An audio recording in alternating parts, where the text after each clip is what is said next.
at Mindanao, buong mundo kasali ka. Dito rinig boses ng masa, magkakaiba ngunit isa. Ate, kuya at mga pe, bata, matanda, kasali ka.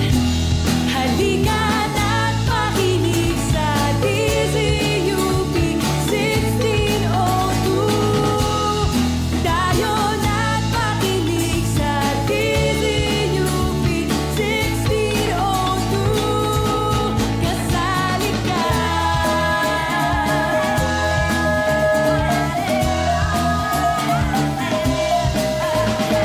Dito harapin ang sama-sama mga isyu ng ating lipunan. Ang ating magagawa para sa bayan, kasali ka.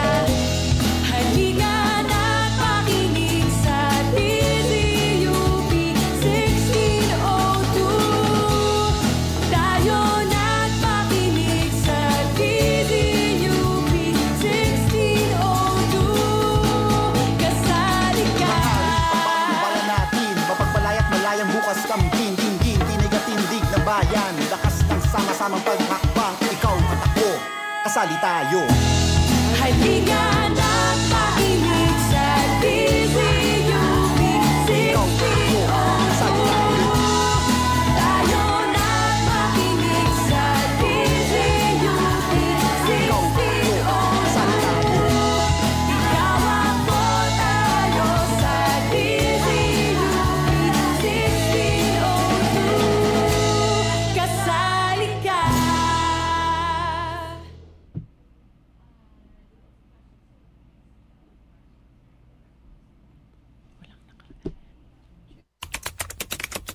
There, a news article is now published. But is it real, fake, or satirical? Here are some things to consider. Consider the headline. Does it use excessive punctuation? Is the headline trying to invoke a reaction? Consider the source of the information. Is it a well-known source? Are the images used authentic or taken out of context? Whenever you see examples of misinformation, debunk them. Remember, accuracy matters. The truth matters. A message from DZUP 1602. Kasali ka. Ano na nga ba ang kalagayan ng lesbian, gay, bisexual at transgender o LGBT community sa Pilipinas? I felt they only wanted a part of me. Kami yung part ng society na hindi masyado napapansin. May decision ka na gagawin if you're gonna accept who you are. Love, peace, and acceptance. Pagtanggap ang tunay na kailangan ng LGBT, itigil ang diskriminasyon, ipaglaban ang pantay na karapatan. Isang paalala mula sa DZUP 1602, kasali ka.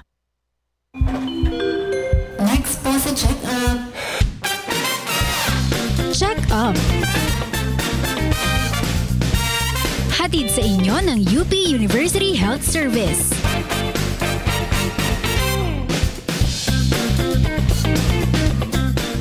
Magandang araw sa ating mga tagapakinig at sa ating mga kasali. Inihandog ng UP Health Service ang programang Check Up, talakayan sa edukasyong pangkalusugan sa UP. Tayo po ay sabayang napapakinggan sa DZUP 1602 kHz at dzup.org at napapanood naman sa Facebook page at YouTube channel ng DZUP tuwing Martes alas 11 hanggang alas 12 ng tanghali.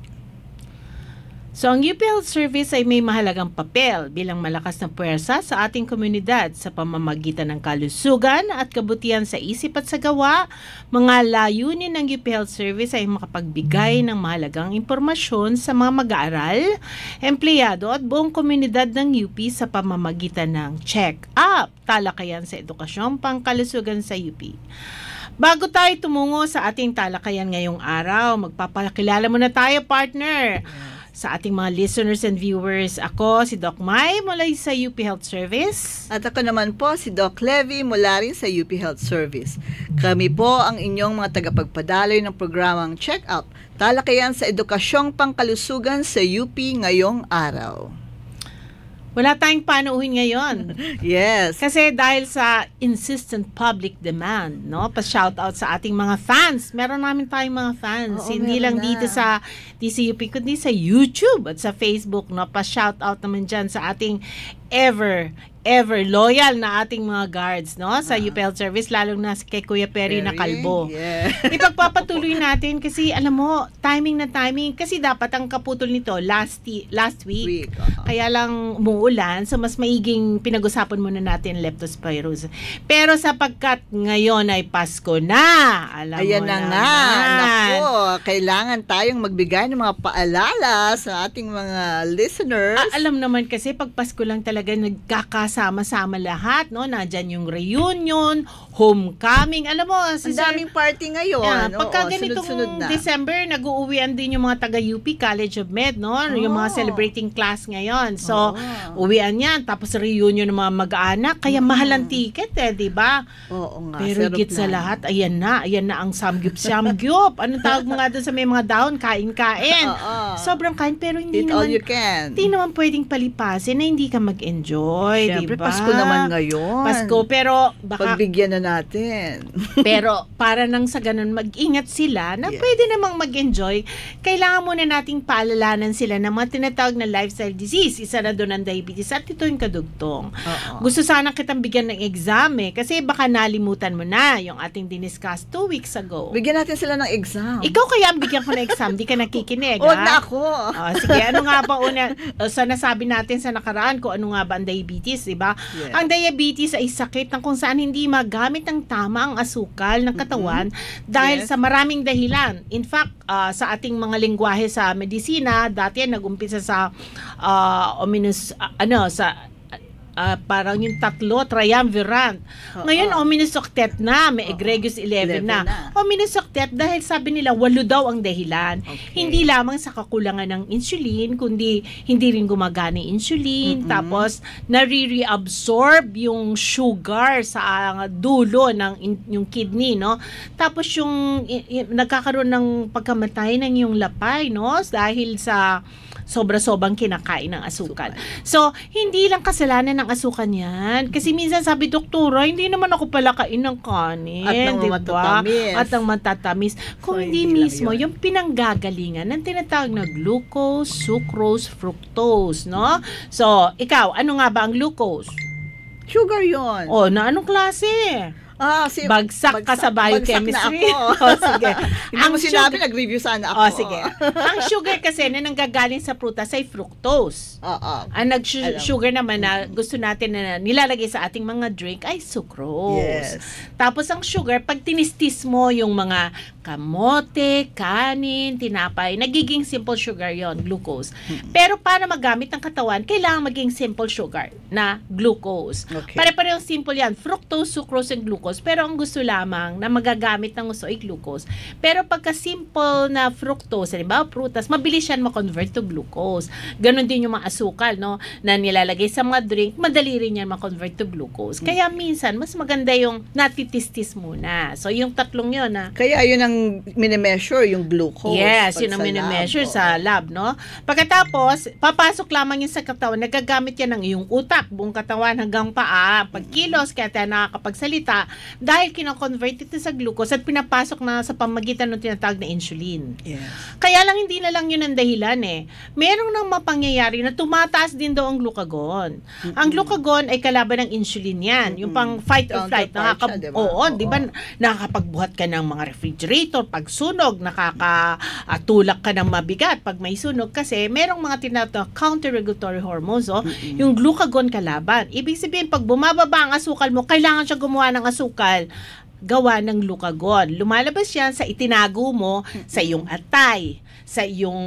So, nakastore siya doon. Nakastore siya, tinatago. Pag sobra yung kinain mo, nilalagay doon. Pero pag sobra-sobra, chuma-chabi-chabi, parang tayong dalawa, na-store yun as taba. No? So, pagka dating na-store din yan sa kidney, sa muscles. Pagdating ng emergency, gagana yan si glucagon. Kulang ang asukal. So, lalabas yon. So, yun daw, no? So, sobra ang glucagon. Tapos, sabi nila, among diabetics, yung asukal, imbis na itinatapon, ipinapasok ulit sa pamamagitan ng reabsorption sa bandang unahan ng kidney. Tinatawag na proximal tubule, no? So yun. Tapos, yung insulin daw, hindi daw gumagana yan. So, hindi na-absorb ng iyong atay, ng iyong taba, ng iyong muscles. Yun yung tinatawag na insulin resistance. Tapos, kulang din daw ng GLP hormones, no? hindi activated masyado. So, yun din, pag kulang yung GLP, mataas yung glucagon, parang pirmi kang gutom. O, diba? Gutom. So, yun ang mga dahilan, no? At marami pang medyo mas mainam na ito lang ang magitin. So, pag nagagamot ka, kailangan yun ang aaksyonan mo. Yun. Kaya maraming gamot. Yun yata ang hindi natin na-discuss. Yun ang naiwan natin last time. Oo, no? Pero, bago yun, banggitin muna natin ano ba yung mga sintomas ulit. Ikaw. Diba yung tatlong ng P na sinabi natin noon? Sinabi mo kanina, palaging gutom, palaging mauuhawin, at ihi ng ihi, polyuria. Kaya, pagka ganun ng ganun, nauubos yung nutrients sa katawan, biglang pumapayat. Kaya lang, alam mo, hindi naman lahat nakakaramdam nun. Sa napakainam na nagpapacheck up. Doon sa mga may peligro magkakaroon nun. Ano ba yung mga yon? May risk factors, no? Ang sabi lang, risk factors, pag ang tummy mo daw, ang tiyan mo, anumang edad, pag babae, yes, ang babae pagigit sa 31, at pag ang lalaki higit sa 34, ay, nako, kailangan check. Tapos tayo mga asyano, dahil palakain tayo ng mga carbo, mayroon na ring risk. So, dalawa ng risk factors. Being Asian. Yeah, being Asian. So, ngayon, yung mga batang medyo mataas ang percentile na obese doon sa iba, no? Kumpara sa ibang bata, 90-50 ata yun. Pwedeng at risk. At lahi. Lahi. Pagka ikaw ay mayroong lahi, malamang magkakaroon. Tapos, pagka ikaw ay nabuntis at pirmi kang nag-a-abort, kailangan yun, magpa-examine din. Habitual. Doon sa hindi nakakaramdam, alam mo, ang isa sa mga sinasabing nagkakaroon, yung mga tipong pabago-bago, ang lente, tawag mo doon, ang grado ng mata. Paalala yan, pagbabago-bago, ang grado ng mata. Kasi ang asukal, dumidikit yan sa lente ng mata. Kaya, ngayon, okay, bukas, iba naman. Huwag muna magpapaayos ng salamin hanggat hindi na-check ng gusto yung asukal. Mga risky yun. Tapos yung tipong, ano pa nga ba, yung mga sugat na hindi gumagaling. Bakit kaya? Yun yung mga hindi nagbabadya, no? So, mag-iisip ka na. Pero ang mga risk factors, katulad ng sinabi ko sa'yo, yung medyo chubby, mataas ang presyon, mataas ang cholesterol, kasi they fall on the same ground. Lahat yan dahil sa katakawan, katamaran, di ba? So, hindi gumagalaw. Yun ang minsan, dahilan, no? So, yun yung mga sinasabi nating risk factors. Kaya importanteng hindi antayin yung mga sintomas. Pag ikaw ay higit sa 45 na, patingnan mo na. Pag ikaw ay meron nung nabanggit kong risk factors, magpatingin ka na. Kaya nga may annual PE na tayong tinatawag. Kaya nga, kasi prevention is better than cure. Diba? Napagod ako dun sa pagripaso natin. Siyempre kailangan muna natin i-wrap up ang lahat-lahat bago tayo tumuloy sa mga susunod pang topic, diba? So, siyempre last time, meron lang ditong nakita ako na shout out. Hello po, Dr. Alip at Dr. Baswell. Isa na namang dagdag kaalaman mula sa inyo. Maraming salamat, Miss Amy Mauhay. Sana naman hindi lang natin ito pinakikinggan, kundi isinasabuhay din. I-apply na ninyo ang mga natututunan dito. Matungo na tayo dun sa gamutan. Okay. Dapat sa gamutan ay kailangan itatarget mo yung mga sinabi ko sa yung dahilan, yung 8 causes, no? So may mga tableta at meron din namang ang talagang definitely na gamot na nasabi nung araw ay ang kakulangan na insulin. So dapat merong insulin. Pwede yun bigay. Pero may mga indikasyon, hindi ka agad insulin. Pagkatapos, meron ding mga tableta na tatargetin yung mga sinabi ko sa iyo, no? Tapos meron din namang iba pang makabagong gamot ngayon na bukod sa pinagaganda asukal ay pinababawasan niya yung peligro ng pagkakaroon ng komplikasyon. At saka yung iba, doktor, parang medyo pag sinabing insulin, medyo ilag ka agad sila. Ay, hindi. Natatakot sila. Kasi, diba? Noong unang panahon kasi, panakot yun. No? Pero may mga magaganda ng tableta. Meron lang mga side effects. Okay, isa-isay natin. Sige. So, pag may kulang na insulin, ang sinasabi nila, maaring bigyan ng sulfonylurea. Yun ang tawag sa medical, no? Pero ito yung mga gamot na kikilitin ng lapay para maglabas ng insulin. Okay. Ang peligro lamang doon, kailangan kumain sa oras. Kung hindi, magkakaroon na kang hypoglycemia, no? Ito yung mga tinatawag na insulin secretagogue nga, no?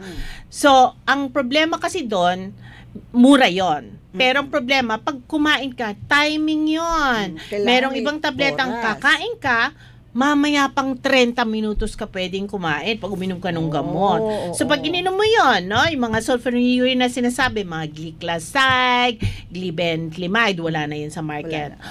Glimepiride, kailangan handa na yung luluto, yung pagkain mo, 30 minutes. So, sasabihin mo sa asawa mo, mag-anak mo, inom na ako ng gamot, pahingi na. Kaya minsan ang hirap, kasi minsan hindi ka na makapagantay, lalo na tambango ng pagkain, di ba? Yun yung mga sulfonylurea. So, kailangan pala mag-antay ng mga 30 minutos lang naman. Meron naman tinatawag na side effect nun, hypoglycemia. Yun lamang, pero walang added benefit. Pinagaganda niya talaga asukal. Yung metformin naman, sikat na metformin. Sikat na sikat kasi yan ang nauna, 1950s pa yan.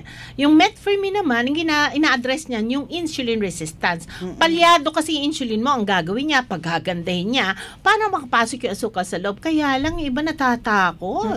Sinasabi, doktora, yung metformin makakasira sa aking kidney. Kaya hindi. Ang metformin kasi, merong mga tinatawag na therapeutic doses. No? Pwede siyang i-adjust pag ang kidney mo ay palyado na ng konti. Hindi siya ang dahilan. Okay? Ng pagpalya ng kidney. Ang pagpalya. Ang dahilan mismo ang diabetes.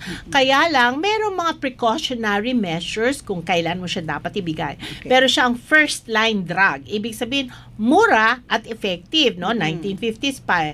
Pinagaganda niya yung insulin mo. Pero, hindi siya pwedeng ibigay pag ang pasyente ay maputla. Okay.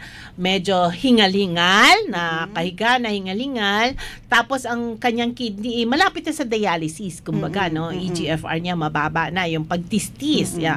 Pero kung okay pa siya, nasa unang bahagi, at okay pa yung kidney, let's say ang EGFR niya more than 60 pa, pwede siyang ibigay. Mura lang siya, no? So, hindi nagkakos ng hypoglycemia. Nung ginawa kasi yan, yung unang mga methamphetamine pa yun, pampapayat yung mga yan, di ba? Hindi siya nagkakos ng hypoglycemia at neutral siya sa weight. Ang isa pa sa side effect ng sulfonylurea, yung mga glibenclamide, gliclazide, yung mga nauna nung araw, nagkakos ng hypoglycememia, kaya kain ng pasyente, tataba. Ito naman, weight neutral, no? Maganda siyang i-combine sa ibang gamot. Pero di ba, Doc May, yung metformin, kailangan meron din siyang tamang dose. Kasi yung iba, parang once a day lang, kinikiliti lang, parang okay na yon, ganyan. Pero dapat talaga tanungin yung tamang dose. Tama. Pagka okay pa ang kidney mo, yung tinatawag na pagtistis, 2 grams talaga ang effective dose sa mga Filipinos. Optimal dose.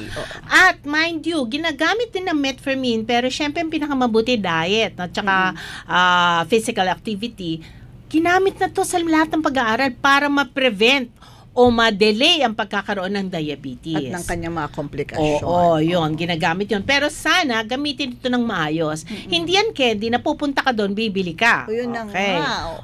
Isa pa yun, no? So, for insulin-resistant state yun. May mga tinatawag din na TCDs, thiazolidinediones, na sinasabi nila maganda rin siya, no? Pang insulin resistance, plus may dagdag benefit for the cardiovascular patients. Ito yung mga pioglitazone. Yan, pioglitazone. Yan, kung naririnig yan na ating pasyente ng gumagamit, no?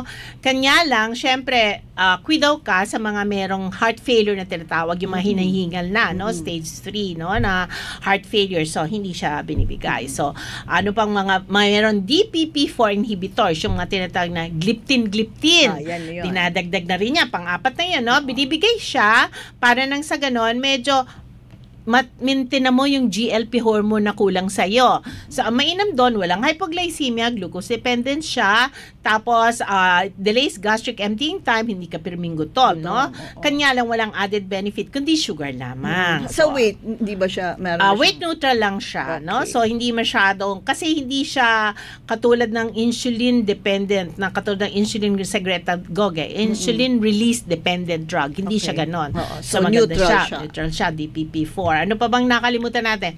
Yung yung SGLT2 inhibitors. 'Di ba sabi ko sa iyo, tumatapon yung ihe, imbis na tumapon, hinihila pabalik. Kaya tumataas ang sugar.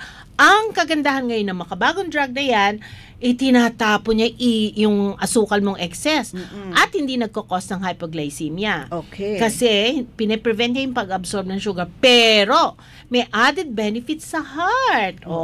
Hindi niya hahayang mag-progress into complications ng heart. Hindi rin niya hinahayang mag-progress yung complications sa kidney. At balita ko, meron pa siyang medyo weight loss. Yes. Siyempre, nagtumatak sa akin yun. Yes, nakakapayat siya at dagdag pampaganda ng blood pressure. Plus, hindi nagkakos ng hypoglycemia. Yung pinakabagong drug na yan. Meron pang mas bago. Kaya lang baka mag-break na tayo, no? Mamaya sa sa susunod na segment, di-discuss natin yung mga makabagong drugs plus yung komplikasyon din natin na-discuss. Ng diabetes. Okay. Abang nangyayari yon, magbe-break muna tayo. Okay, ipagpapatuloy natin Papagtuloy natin ang talakayan sa ikalawang bahagi ng ating programa. At sa ating pagbabalik, mga kasali, tatalakayin pa rin natin ang iba pang usapin tungkol sa diabetes na ating pinamatang buti pa ang langgam. Alam. Okay, magbabalik ang check-up talakayan sa edukasyong pangkalusugan sa UP. Ang DZUP 1602 ay miyembro ng kapisanan ng mga broadcaster ng Pilipinas. Sa DZUP 1602, kasali ka! Halika na't makinig sa DZUP 1602. Tayo na't makinig sa DZUP 1602. Ikaw ako tayo sa DZUP 1602. Kasali ka! Pakisuyo. Aray! Ay, patawad po. Maraming salamat, kuya. Para raw po. Magandang umaga. Magandang buhay po sa inyo. Malayo ang nararating ng isang ngitit, isang pagbating tunay.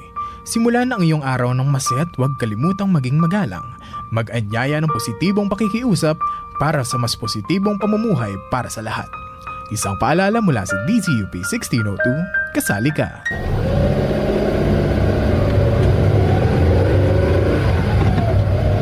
Dahan-dahan lang. Huwag masyadong mabilis. Ingat anak ha. May poste sa tabi. Uy, mamaya na phone mo. Dapat palagi nakatutok sa kalsada. Drive like your mom's riding shotgun. A message from DZUP 1602, kasali ka. Next po sa check-up. Check-up. Hatid sa inyo ng UP University Health Service. Nakatutok pa rin kayo sa DZUP 1602 Kasali Ka. At nagbabalik ang programang Check-up, talakayan sa edukasyong pangkalusugan sa UP.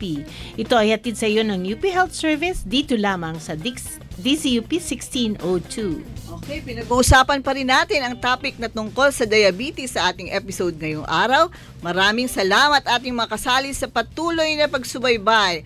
Nasa ikalawang bahagi na po tayo ng ating episode at syempre naman kasama pa rin natin ngayon si Dr. Mayrisa Alip ng UP Health Service bilang ating tagapagsalita at host na rin sa programa ngayon. At muling magandang araw sa iyo, Doc May. Muli maganda pa tayo sa araw. Yes.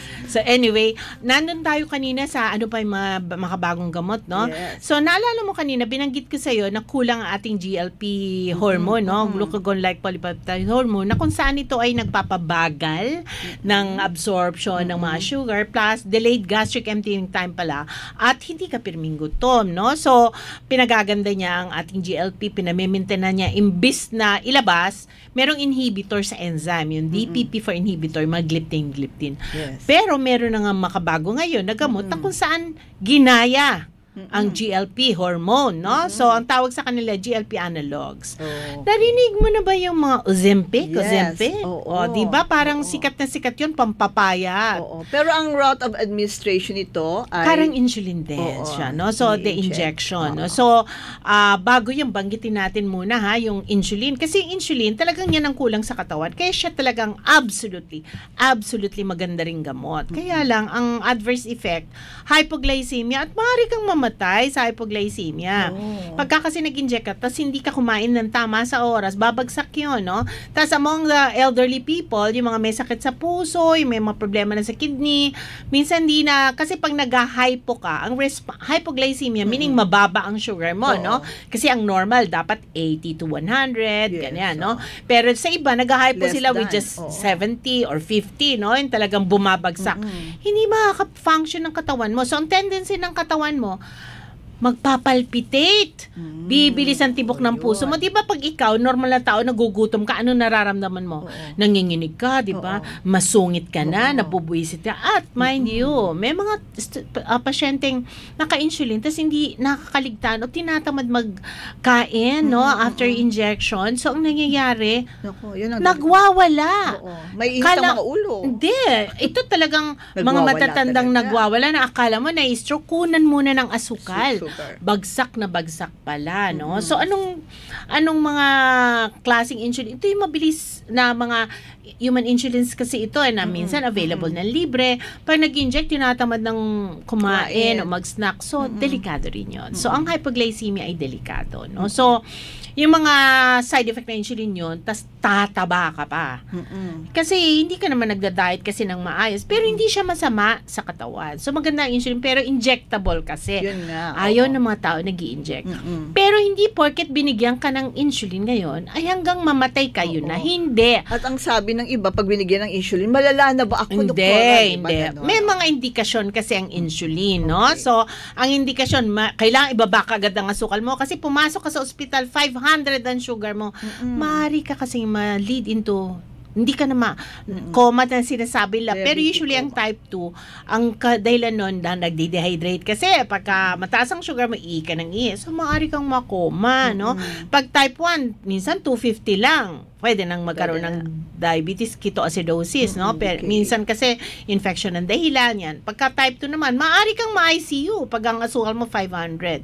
Kailangan ibaba agad. So, kailangan mag-insulin. Pero pag naging okay na, maganda na ang diet mo, gumaganda, pwedeng alisin yon. Isa pang indikasyon, for surgery ka, no? So, gusto nila iba agad, kailangan mo mag-insulin pansamantala. O, di kaya meron kang infection, sugat, pneumonia, tuberculosis. Yan ang mga minsan ini-insulin para bumaba agad ang sugat, pero tatanggalin din. At ibabalik sa oral. Once na gumanda na, hindi na po pwedeng panakot ang insulin. So, hindi ibig sabihin na kapag nag-insulin na, ay panghabang buhay na yun. Hindi yan totoo. Minsan ay misconception. Kaya wag makinig sa mga sabi-sabi, no? So anyway, yun sa insulin. Ngayon naman, yung tinatawag na GLP analogs, yung mga Ozempic. Nako hindi tayo binayaran ng Ozempic, pero yun kasi ang laging binabanggit, pampapayat. Kasi ang GLP hormone na yun, ini-inject.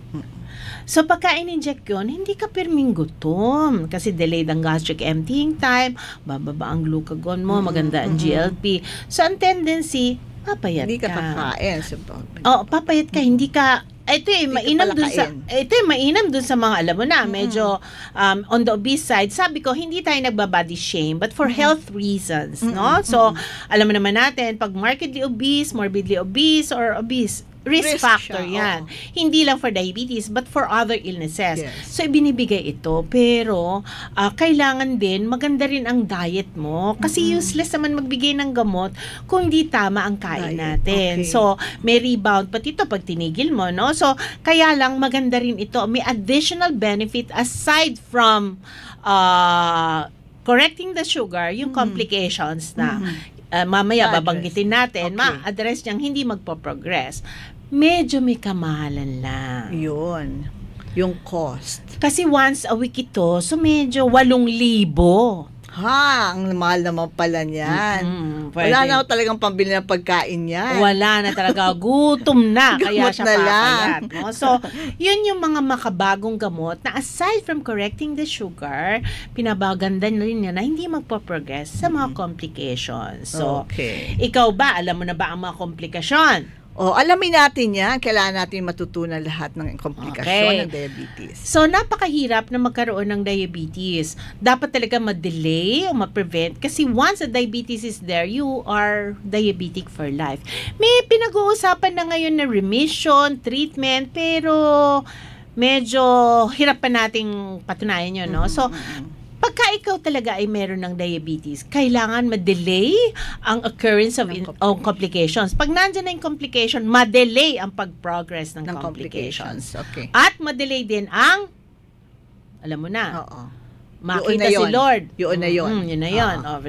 So anyway, mag-start tayo. Kasi nga, ang sabi ko nga sa'yo, ang problemas with diabetes, nagiging malagkit ang yung, di ba? Pag tinapon mo yung juice, malagkit, di ba? So nagiging malagkit ang ating mga ugat. Meron tayong oxygenated blood, may unoxygenated blood tayo para magkita yung dalawa, magpalitan ng nutrients, dadaan sa capillaries.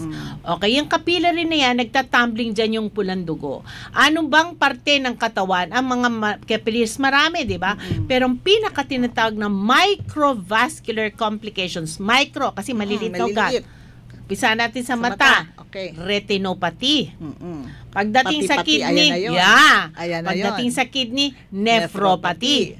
Pagdating naman sa mga ugat-ugat, nerves, neuropathy. So, pagka ang mata mo nagkaroon ng problema kasi hindi tama ang asukal mo, yung tinatawag na, ang measure of true control, makikita mo pag okay na ang fasting blood sugar mo, nasa target, mag-usap kayo ng doktor mo.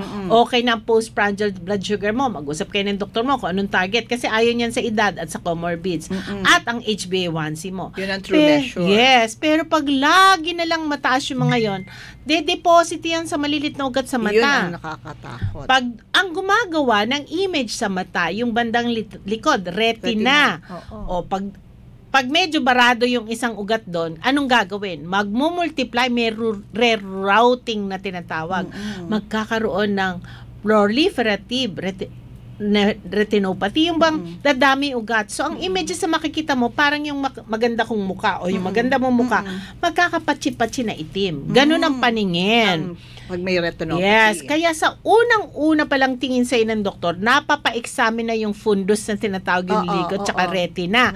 Para nakikita kung may stage na ba ng complications para maiwasan yon, no? So, pinipicturean yon yung matang yon. Kasi, ang mga stages yon, merong non-proliferative o proliferative. O pag proliferative, punong-puno na ugat, yung wala ka nang makikita at baka mabulag ka.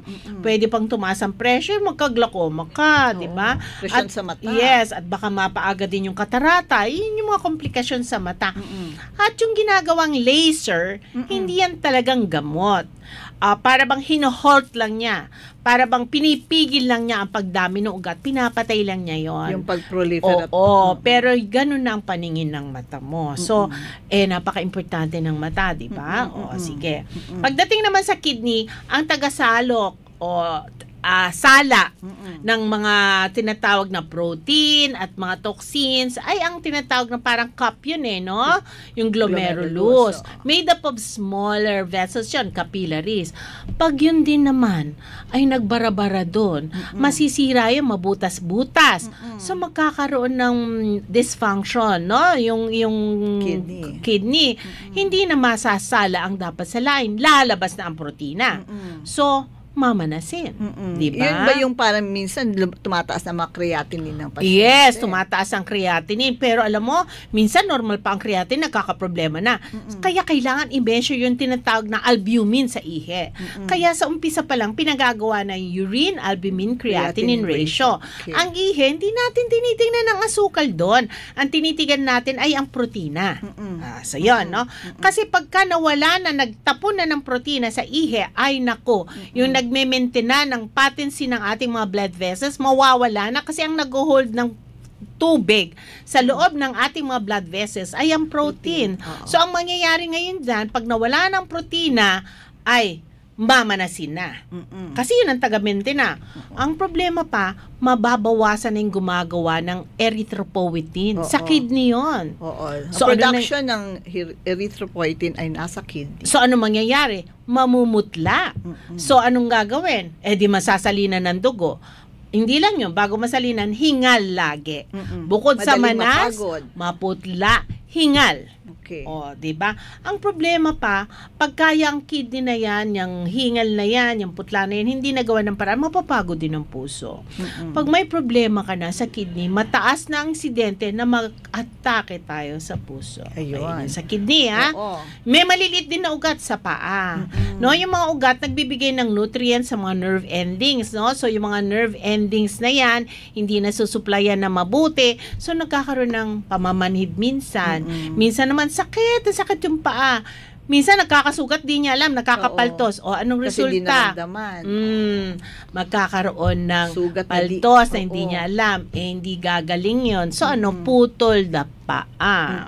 Na-amputation. Yan ang mga delikado. Prone din ang isang diabetic sa malalaki ugat. Peripheral arterial disease din. Yung malalaki ugat naman, biglang mananakit yan. Naku, mangingitim bigla. Patay. Putol na naman din ang paa. Pero ang problema, minsan nagkakaroon ng problema sa nerve ending sa tiyan. Yung tinatawag na central, parang central pathy, no? Nerve dysfunctions, no? So, minsan tinitibe. Minsan naman, constipated, mga ganyan. Nagtatae, minsan tinitibe. Yan ang problema. O di kaya biglang nagpapalpitate. Kasi, nagkakaroon ng problema na rin, dysfunction, no? Nagpapalpitate bigla. Nakaupo lang naman siya. Marami. At ngayon, sinasabi nila, nakakaroon, mataas ang risk na isang diabetic na atakihin sa puso. Na ma-stroke, maski na normal ang BP. May pasyente ako, biglang hindi gumalaw yung isa niyang mata. Okay. Pina-MRI ko't lahat. Actually, taga rito yun. Taga rito, no? Retired na siya. Yung pala, ito lang parting ito ang nagkaroon ng problema. Sa ophthalmopathy. Okay, na biglang na-freeze, no? So, stroke pala yon because of diabetes. Uncontrolled, masarap kumain, nagagalit pag pinipigil kumain. So, maraming komplikasyon, pero pa natin aantayin ang komplikasyon. Dapat yun, maagapan na.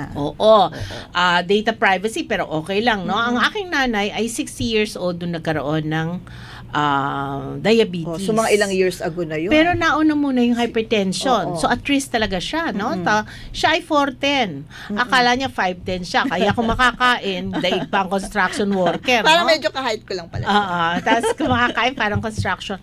Diabetic siya. So, inumpisahan natin siya ng insulin way back 2005. Anong petsa na ngayon? 2024. So, ilang years na. 20 years okay na. Pa siya. Although, marami siyang gamot, no? 10.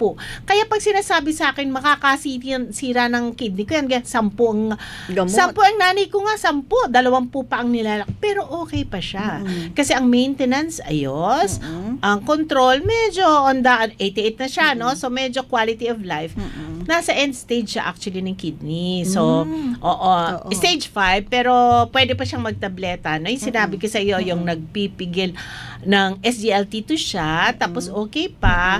Kasi naman, wala siya dito, no? Nasa may insurance siya, so covered lahat. Pero yun ang maganda doon. Pero na-angioplasty na siya, na gano'n, no? Pero okay pa siya. Ang kailangan lang talaga, bukod sa physical activity, restrictive diet, kailangan lang talaga ding mag-maintain ng tsaka yung monitoring ng sugar. Kaya dun sa hindi naman makakabili ng mga makabagong gamot, kasi mahal naman talaga. Sa hirap ng buhay, ako man, mahirapan. Meron naman tayo mga local health centers na maaari nilang puntahan. May mga metformin doon, may mga gamot. Hindi naman, alam mo, kasi ang problema ngayon, dapat patient-centered ang gamutan. Hindi porket sinabi nitong guidelines, ito na, pagkamalmal, nun tayo sa patient-centered, no? So, kailangan ibabagay mo ang iyong gamot sa edad, sa mga kasakit na kaakibat ng diabetes at sa kakayahan. Napakaganda sana na maibigay yung mga gamot na merong added benefit aside from correcting the sugar. Kaya lang minsan baka mas poorly compliant kung wala naman talaga mampambili. Kaya dun sa mga kasamahan natin, doktor, itatanong muna natin, meron bang, meron bang ganito? Ano po ba? Wag yung reseta lang na reseta. Kailangan tanungin, ano po ba ang kanilang hanap buhay? Hindi sa nakikimarites ka, kundi titingnan natin ang kakayanan. Siyempre, holistic kasi tayo. Yes, no? Pero ang unang-una sa lahat, pag-uusapan natin ang ating mga mahal na pasyente na napaka-importante ng diet. Okay? Ang diet, meron tayong dietitian, no? Mamaya natin banggitin. Kalahati dapat ang plato. Hindi ako dietitian, pero ang tinuturo ko, kalahati ng plato talaga, dahon. Hindi gulay. Sister, baka sabihin, kamote at patatas. Dahon. Green leafy. Na murang-mura. Magtanim sa bakuran ng kangkong, kamote, pechay, okra. Yan, considered as dahon. Ang 1/4, ng ulam. Alam mo, nung araw, fish. O fish or chicken. Or, madalas sabi ko, sa umaga, isang piraso lamang yun, isang gayat. Pero pagdating ng sanghal, pwedeng dalawa. Isang fish, isang Pagdating gabi, isa na lang. So, talagang importante din yung amount. Hindi pwedeng isang buong bango. Hindi. Masyado. I-share mo. Tapos yung 1/4 naman, kanin. Ang kanin, ang pagkakalam ko, isang cup ng kanin kasi based on Filipino, 200 calories yan. So, babasahin ninyo yung loaf bread. Yung 4 na loaf bread, sobra yun sa isang cup ng kanin. Sumobra palalo. Kaya sister, nag-aalala ko kasi sabi nila, half cup na lang ang kainin mong rice. Half cup nga ang kainin ng rice nito kasi daw nagkukulang ang rice. Pero kumain na naman 2 donut. 4 na pandisan. Diba? So, ang isang donut, ang katumbas yan, ijagi mo na isang araw. Grabe. Hindi naman. Isang oras. Isang oras. Kasi tandaan natin, yung mga pastries na yan, merong itlog, merong pang asukal. Kakain na lang ako ng kanin. Mas rice is life naman. Para may mga tinatamaan ba dyan sa mga gilid-gilid? Kasi alam mo, hindi naman rice ang may kasalanan kung tayo naghihirap. Hindi rin naman rice ang may kasalanan kung bakit nagkukulang tayo ng rice. Pero hindi ito social development class. No? So, medyo hindi natin Huwag tayo lumihit. Kasi baka may magbumato sa akin. Basta ang kakainin ay sapat lang sa ginagawa. Katulad mo halimbawa, nakaupo ka lang bagkapon. So, ang pwede lang sa'yo, kalahating cup ng rice. Isang gayat lang na matchbox. Tingnan mo tong kamay ko, putulin mo to, iyan lang ang ulam mo. Ito lang. Iyan lang.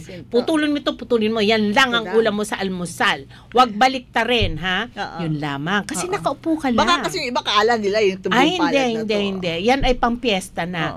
O ngayon, pagdating naman ng fruit, pwedeng isang serving ng fruit. Pag gusto mong kumain ng pakwan, gusto mo pa ng papaya, ang siba mo din. Ibigay mo. 1/4 lamang yon. Kasi di ba sabi, pakwan naman yan, tubig lang naman yan. Asukal yon. Pero fructose may sugar yun. Fructose. Kaya pagdating nitong Pasko, anong pwedeng gawin? Okay. Pwede naman kumain ng fruit cocktail. Pwede naman. Pero sana, wag nang lagyan ng condensed milk. Okay. Kasi matamis na yung prutas. Kasi yung fruit cocktail ay canned with sugar. Pwede nating lagyan konti lang ng Nestle cream kasi fat din yun. So, pwede naman yun, no? So, pwede yun. Kung gusto mo naman, fresh fruits. Diba? Lagyan mo ng medyo cream kung gusto mo. Alalamin mo isang cup. Diba yung isang cup na ganon? di ba isang gayat nyo ng pakwan pagka hinati-hati mo? Basta ang sinasabi ko sa pasyente, isang saging lang po. Paano kung yung saging niya ganun kahaba? Hindi rin po pwede. At saka yung yung fruit, kunyari, yung sabi mo fruit salad, mas maganda kung fresh fruits na lang. Kasi may sugar na ganun din ang halo-halo. May inam na fresh, no? Ice lang tsaka mais na fresh. Kasi sinugar na yun eh. Huwag na lagyan ng sugar. Alam mo, ngayon, ang ang strategiya ngayon, pwede nang kumain ano man ang gustong kainin. Ang problema dyan, utay-utay lamang, no? Konti lang. So, pag nagpunta ka sa Christmas party, halimbawa, magdala ka ng Tupperware. So, tikman ko to.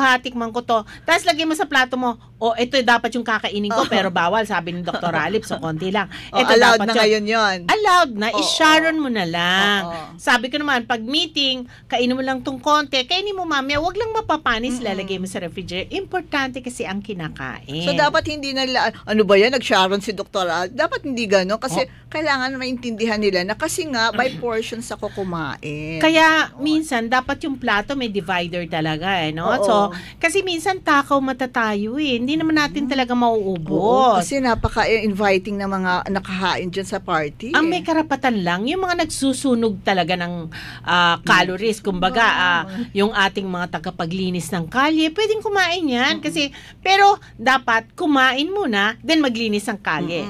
Huwag maglilinis sa kakakain. Hindi po pwede yan, na-i-store kasi yon, di ba? So, ang importante lang, gamitin. Ngayon, yung mga nakagamot, importante yan. No? Pag nakagamot sila, halimbawa ng para sa sugar, inom muna, ang gagawin lang, laging parehong oras nila iinumin yung gamot.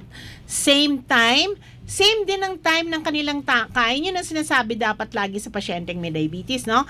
Fixed amount of calories at a fixed time at fixed time, fixed amount. So, kung kumain ka ngayon ng alas 6 ng almusal, sa susunod na araw, saan ka man naroon, kumain ka. At hindi dapat bawal yon habang nagagawa ka. Pwede yon.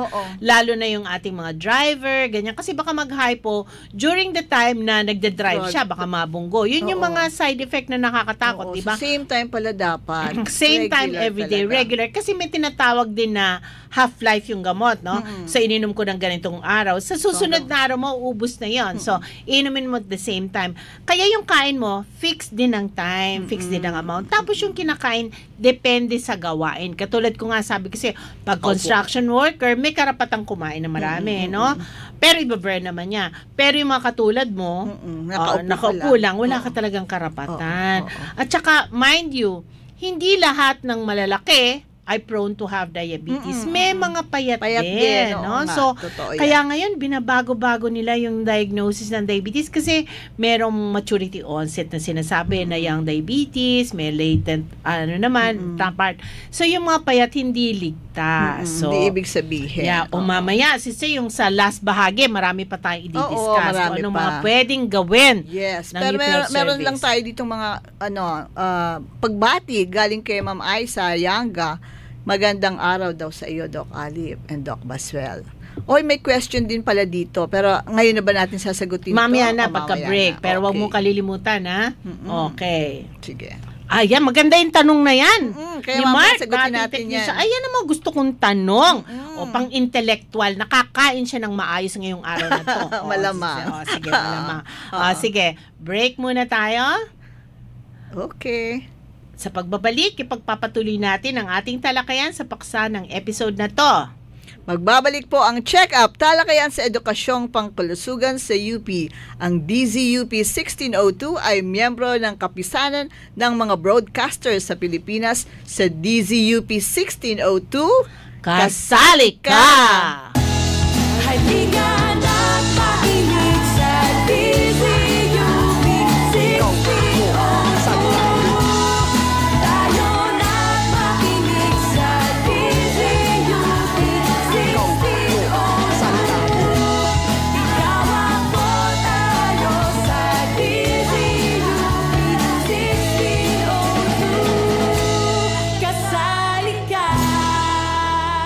Make EcoBricks now. Step 1. Clean and dry out an empty 500 ml PET bottle.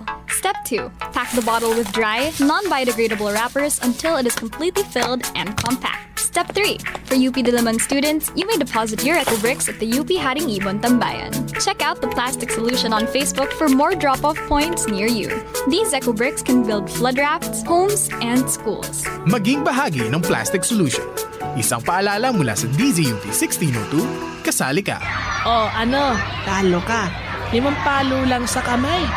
Di ka naman masakit mamalo eh. Magkukulay ketchup yung kamay mo. 1, 2, 3. Laro tayo. 1, 2, 3. Huwag ituring na laro ang lahat, lalo na kung buhay mo na nakataya. End frat-related violence. Isang paalala mula sa DZUP 1602, kasali ka. Next po sa check-up. Check-up. Hatid sa inyo ng UP University Health Service.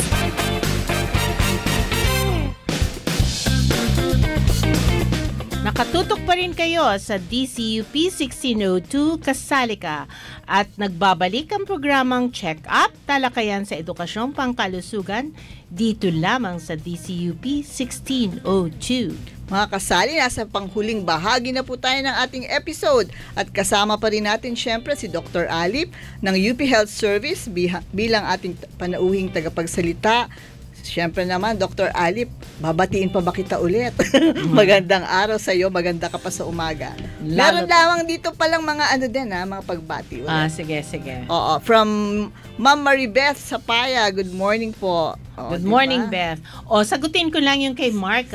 Sige. Po ang pinagkaiba ng regular metformin sa extended release metformin?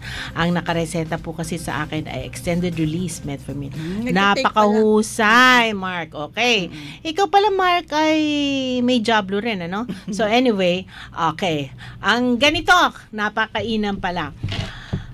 Kasi ang metformin, napakahusay talaga, no? Kaya lang ang problema sa kanya, yung tinatawag na immediate release, yung regular metformin, na-absorb yan mabilis. So, ang side effect, medyo may pakulukulan yan. Medyo parang hindi natunawan, masuka-suka. Ako minsan gusto ko yun Parang hindi ako masyado kakain, di ba? So, ang nakita nila, ay, yung iba hindi ma-tolerate, kaya ayaw nang mag-take nun. So, naglabas sila ng extended release, no? Yun. So, naalala mo, maten tayo nun, Matrix, MR, no? Extended release, MR. Meron nung pinakamahusay na brand, meron din naman generic na pwede, basta sa reliable. Sabi nga nung patalastas, basta make sure na pag bili ka ng generic, ay kilala ang laboratorio. May check. Hindi tayo binabayaran nun, pero tama yun, no? So, Mark, ang extended, reputable. Yes, ang extended release naman, gumawa sila ng strategiya na yung capsule, ginawa nila para pag nag-release, hindi na sudden absorption. Ang mangyayari ngayon ay utay yung absorption. Para bang pag ganun-ganon, suwabe ang dating. Yeah. So, pag suwabe ang dating, hindi na sasakit ang tiyan ko, hindi na parang puno, hindi na parang hindi natunawan.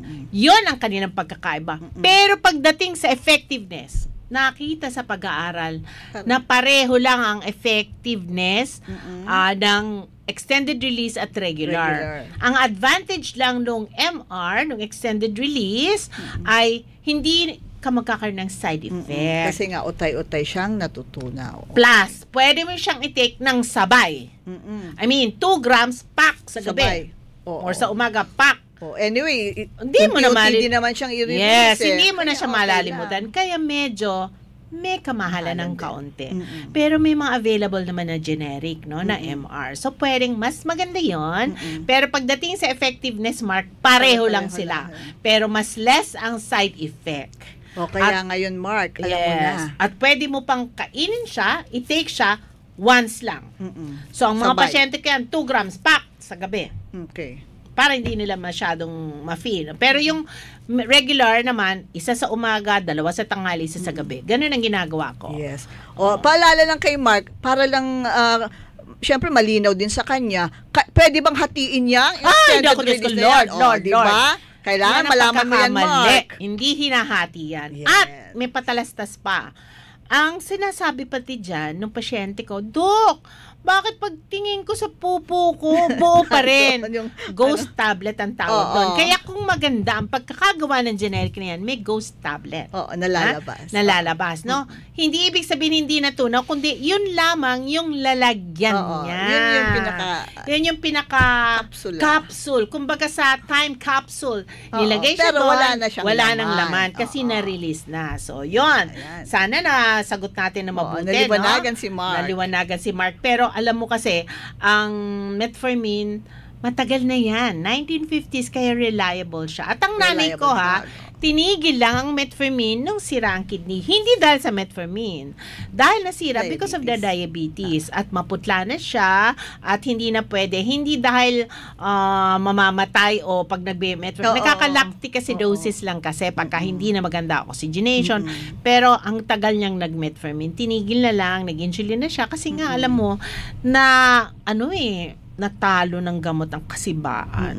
Mantakin mo, ang nanay ko ay 4'10", kumakakain. Talagang daig ako. Mas malaki pa siya sa akin.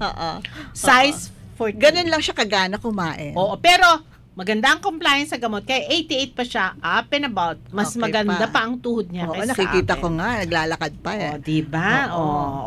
Bago natin sanagot yun, nasa na ba tayo sa komplikasyon? Tapos na natin ang retinopathy, ang nephropathy, ang neuropathy. Pero sa macrovascular, medyo nag-touch na rin natin, di ba? Yan, maaari ka magka-stroke, maaari ka atakayin sa puso. Plus, ito pala ang nakalimutan natin. Pag meron kang diabetes, I'm pretty sure mataas din ang cholesterol. Pero lahat ng naka-anti-diabetic drugs, Mark, makinig ka ha? Lahat ng may diabetes dapat naka-anti-cholesterol. Ayun. Statin. Mga statin. Yeah, ang statin, yung anti-cholesterol, hindi yan binibigay lang dahil para bumaba ang cholesterol, kundi binabawasan din ang risk na magkaroon ka ng MI, heart attack, stroke. Kasi pinoprotektahan niya yung blood vessel. It maintains the integrity of the blood vessels. Kasi ang nangyayari, pag mataas ang cholesterol mo, may diabetes ka, nagra-rupture yung blood vessels na yan. Maski hindi pa barado, maaari ka magkaroon ng stroke. Kaya importante, nasasabayan mo ng statin. Tapos, iinumin mo yung gamot for hypertension. At pag nakontrol ang sugar mo, pagpunta sa doktor, hindi ibig sabihin titigil na yung gamot. It's because of the medications at sa very good diet. So, maaari sigurong magbawas. Pero pag nagbawas, mas close monitoring at saka talagang dapat nagfa-follow up sa doktor. Kasi yung mukha ng doktor mo, hanggang katapusan ng mundo, yun ang doktor. So, ang pag-check up ba, Doc Mai, o ang pagmo-monitor niyan, ay ano ang recommended na frequency ng iyong check? Okay, depende sa level ng asukal, no? Pag masyadong mataas ang asukal, siyempre guidelines sa Amerika kasi insurance-based yun Tinitingnan ka after. Dito sa atin, libre naman ang pa-check up sa health service. Lalo na sa health service. Kaya makipagkita ka as frequent, no? Hanggang gumanda ang sugar mo, no? Tapos, pag halimbawa, napakataas masyado sa target, pwedeng every week hanggang sa mapababa. Tapos later on, every month na. Pero ang monitoring ng HbA1c every 3 months. Okay. Kasi nga, ang HbA1c is the average sugar of your blood na nakakapit sa pula ng dugo. Ang lifespan ng pula ng dugo ay 120 days. Ilan yun? 3 months. Okay, so every 3 months yun, minomonitor. Hindi mo pwedeng lokohin ng doktor mo. Pagka nagpakuha, mag-fasting ako para maganda yung sugar ko. Loko ka pag biglang kumuha. Makikita pa rin. Non-fasting yun ha. Pwede kang kuhanan anytime. Ngayon, pag yun ay mataas at ang fasting mo, ay niloko mo yung doktor mo. Nag-fast ka lang that day. So, yun po, makasali ang HbA1c, glycosylated hemoglobin. So, ang una mong ayusin yung fasting sugar. Dapat ang fasting sugar mo nasa target. Mag-usap kayo ng doktor mo. Pag bata-bata, aggressive ako, 5.5. Basta walang ibang sakit. Tapos, dapat ang kanyang postprandial, dapat pag may kinain, maganda rin ang asukal mo. Dapat 7, pag bata-bata, at walang complication. At ang HbA1c, dapat 5.5. Okay. Kasi dapat, sa maaga pa lang, very aggressive ka na. Nakita ng pag-aaral noon, pag very aggressive ka na, maski na pagkatagal-tagal ng panahon, hindi ka papasukan ng complications. Pero pag mga medyo nagsi-60s na ang mga edad, medyo patient-centered na rin tayo. No? Patient-centered, pero kung malakas sa 60, medyo aggressive ka pa rin. Pero pag nakailata na, maski bata, na-stroke na't lahat, please naman, wag na, makakasama pa yon. Pagka healthy adult, healthy elderly, medyo pwede na ang 7-7, ganon. So, importante ang target. May target din sa blood pressure. Hindi ko ginagamot ang numero. Kundi ginagamot natin, may patutunguhan tayo. Hindi pwedeng, ganyan, ganon. Dapat meron kayong plano. Yes. Diba? Tayo rin naman sa UP, merong vision, may mission. So, ganon din ang paggagamot. Pero, patient-centered, no? Mag-uusap kayo ng pasyente, ano ba ang pwedeng natin ibigay? Depende sa kakayahan, depende sa iba niyang sakit, depende sa side effect. Merong ganon, hindi pwedeng ang doktor lamang ang masusunod. Kung so, individualized treatment. Individualized treatment. Okay. Kaya, importante yun Kumbaga, parang sa gobyerno, dapat lagi may konsultasyon din sa masa, di ba? Hindi pwedeng latag lang ng latag, dapat itanong din. Mapapa-social dev na naman tayo. Oo nga, ang hirap pala ng nag-aaral ng social dev. Diyos ko, kailangan ko kasi isa buhay, sister, kundi hindi ko maintindihan. Tama. Diba? Oo. So, ano nga ba? Ano pang sunod mong tanong tungkol sa services yun ba nga, natin? sa UP Health Service. Para lang malaman. Okay, una sa lahat, meron tayong mga blood chemistries. Kung gusto man nila ang doktor sa labas at ayaw nila sa loob kasi mahaba ang pila, meron tayong blood chem na mas mura kaysa labas. Pangalawa, meron din naman tayong mga doktor dyan na mahuhusay na sa pagkagamot ng diabetes, no?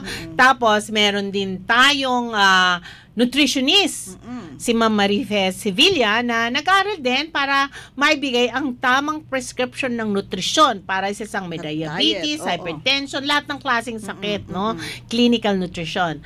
So, sana matuloy na sa susunod this Friday, mag-o-open na ang ating diabetes club sa loob ng UP Health Service para sa ating mga kasamang hindi mga permanent employees, mga na hindi nakakapagpatingin ng libre sa health service. Ito ay libre, no? Na every Friday, umpisa ng nitong Friday, 13, ating pamasko ng dog, mag-umpisa ng 8 o'clock, no? Pupunta lang sa public health section. Yun ang ating bagong serbisyo. Yan, ang mga programa. At meron pa ba tayong mga ibang programa sa UP Health Service? Na may kinalaman, hindi lang sa diabetes, kundi sa mga lifestyle diseases. Nandyan yung free annual physical examination para sa ating mga mandated clients. Doon naman sa mga hindi mandated, mga job order, contract of service, pwede pa rin naman. Murang-mura lang naman. Kasi alam mo, sister, kailangan nating i-charge din. Dahil alam mo naman, paano naman yung mga reagent at saka yung ating mandated clients, may mga prescribed lang na libre. Doon sa ibang sinasabi ko, lipid profile, HbA1c, mayroon ng singil yan, pero sa murang halaga. At saka yun na nga, syempre may mga diskwento kapag tayo ay mandated. Yes. Diba? Dami na natin na pag-usapan ngayon. Oo, alas 12 na pala, patapos na pala. Pero hindi pa ako nagugutom kasi nakikita ko si Mark, busog na ako. Diba? Mark, maraming salamat sa ating mga technicians, sister, bago tayo mag-wrap up sa ating mga technicians, sa ating mga si Ma'am JJ, si Ma'am Cher, lahat ng dito sa DCUP. Kasi, alam mo, malaking bagay ito para sa ating community na nakakapagpalabas tayo na hopefully sana next time every week na, no? Kaya lang masyadong busy ngayon. Kaya every 2 weeks muna tayo.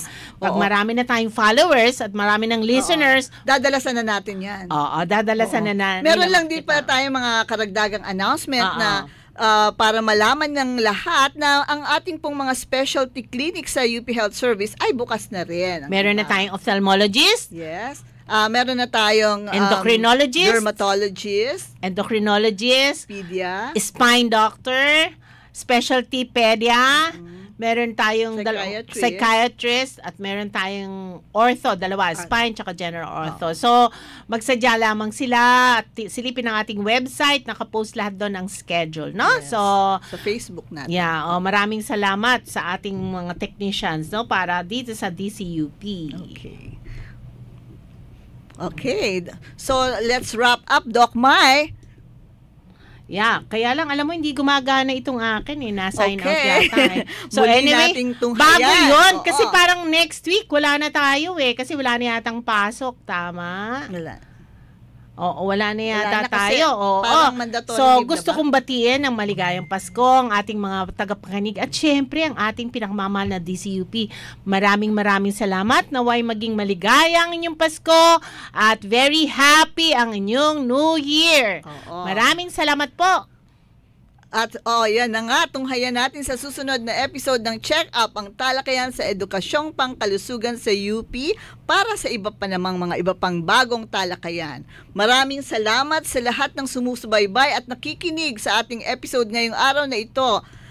Sa mga tumutok sa kanilang mga radyo, DZUP 1602 kHz at naka-livestream pa rin sa pamagitan ng dzup.org.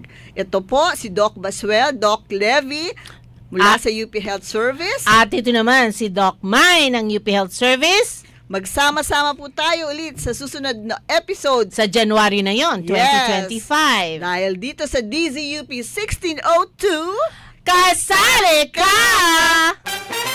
Hatid sa inyo ng UP University Health Service. Check Up.